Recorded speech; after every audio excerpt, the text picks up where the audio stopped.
So yun mga ka-e-bike, nandito tayo ngayon sa may Pasig, sa may bagong ilog. So customer natin siya before, nag-contact sa atin si customer.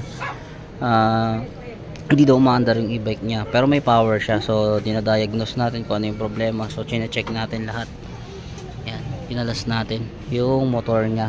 Dahil may power siya pero walang response. So yan o. Pero chinek na rin natin yung battery niya. Okay pa naman yung battery niya. Pero check natin yung motor.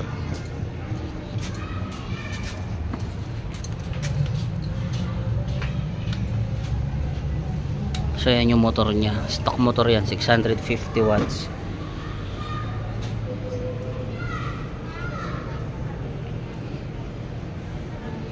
So chine-check natin yung unit para tingnan natin kung ano yung may papalitin ba or meron lang ito troubleshoot mga ka-e-bike.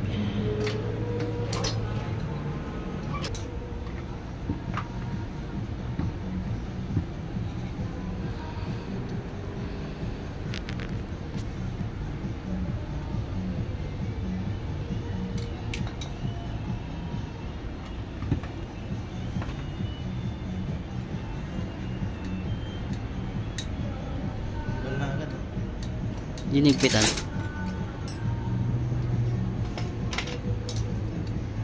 So yun, check natin yung motor, i-open natin yung motor kung okay pa siya. I-open natin yung motor, so check natin yung loob kung okay pa siya.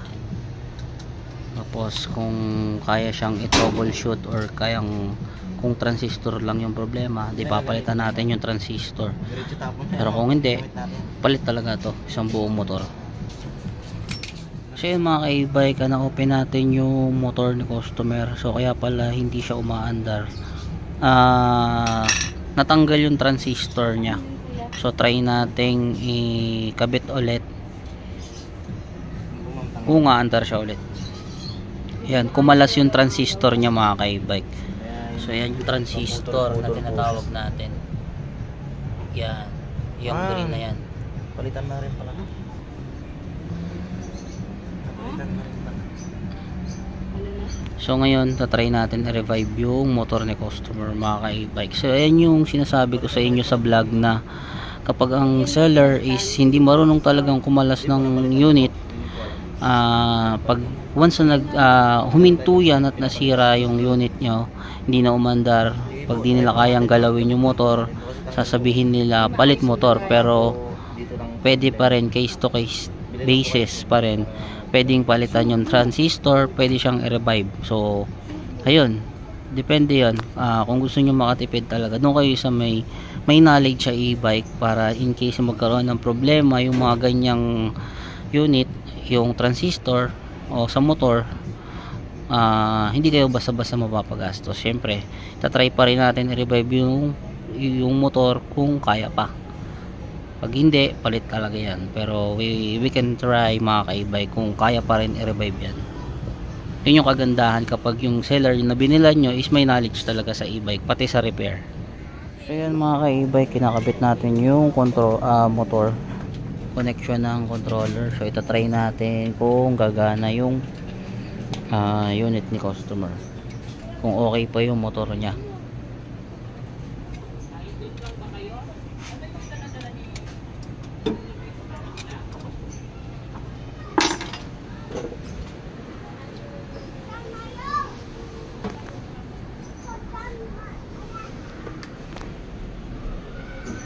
Testing. Nawala yung tunog. Yun. Dapat ganun, di ba?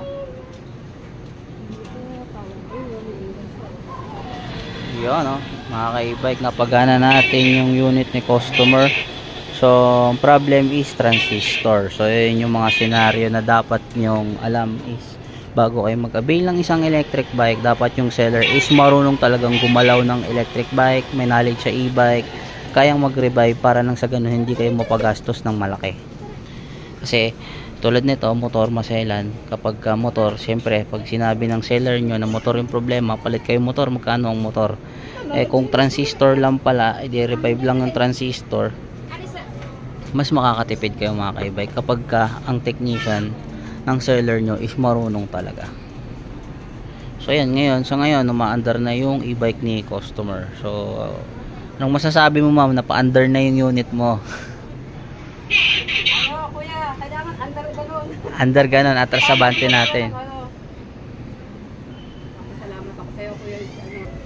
So ayan mga ka-e-bike, medyo malambot kasi yung gulong. So pahanginan muna natin yan. Matagal din na stock eh. So ayan, tinetest natin. So umaandar na siya. So kanina kasi nung pagdating natin, pag tinrottle siya, walang response, hindi umaandar. So ngayon, umaandar na siya dahil na-revive natin yung transistor ni customer dun sa motor. So ayos na siya mga ka-e-bike. Mga ka-e-bike, umaandar na po yung unit ni customer. So ito-test drive natin. Atras abante mga ka-e-bike. So yan mga ka-e-bike, umaandar na. So na-revive natin yung unit ni customer. So transistor lang yung problema dun sa loob ng motor nila. So kung napapansin nyo kanina, hindi siya umaandar, walang response kapag tinothrottle. Ngayon okay na siya mga ka-e-bike. So isang another customer satisfy sa after sale service ni Red Kingdom Electric Bike. Diba mga ka-e-bike? Yan ang mga proof na talagang may legit na after sale service. So umaandar na ulit yung unit ni ma'am. So mistop sila sa daan. So ngayon ito, na-revive natin, okay na ulit yung unit ni customer. So ayun ma'am, anong masasabi nyo sa after sales ni Red Kingdom na naayos natin yung e-bike nyo na hindi umaandar? So ngayon umaandar na siya ma'am.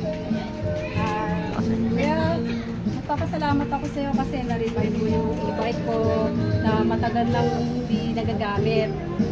Maraming salamat, Sir Jomer.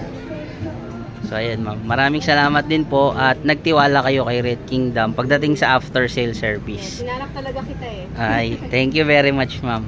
So ayun kasi yung pinaka-importante talaga ma'am kapag nag-avail kayo ng isang e-bike is yung pinag-availan nyo is may knowledge talaga sa e-bike, diba? Tama po. So ayun. So ayun mga ka-e-bike, sa mga gusto mag-avail ng electric bike, doon kayo sa meron talagang legit na after sale service nang sa ganun makatipid talaga kayo. So ayun, sa mga gusto mag-avail, sugod na sa Red Kingdom Electric Bike dito. We treat you as a family. Hindi kayo mapapabayaan pagdating sa after sale service tulad ni ma'am. So, diba? Thank you so much, Sir Jomer. Thank you po ma'am. God bless po.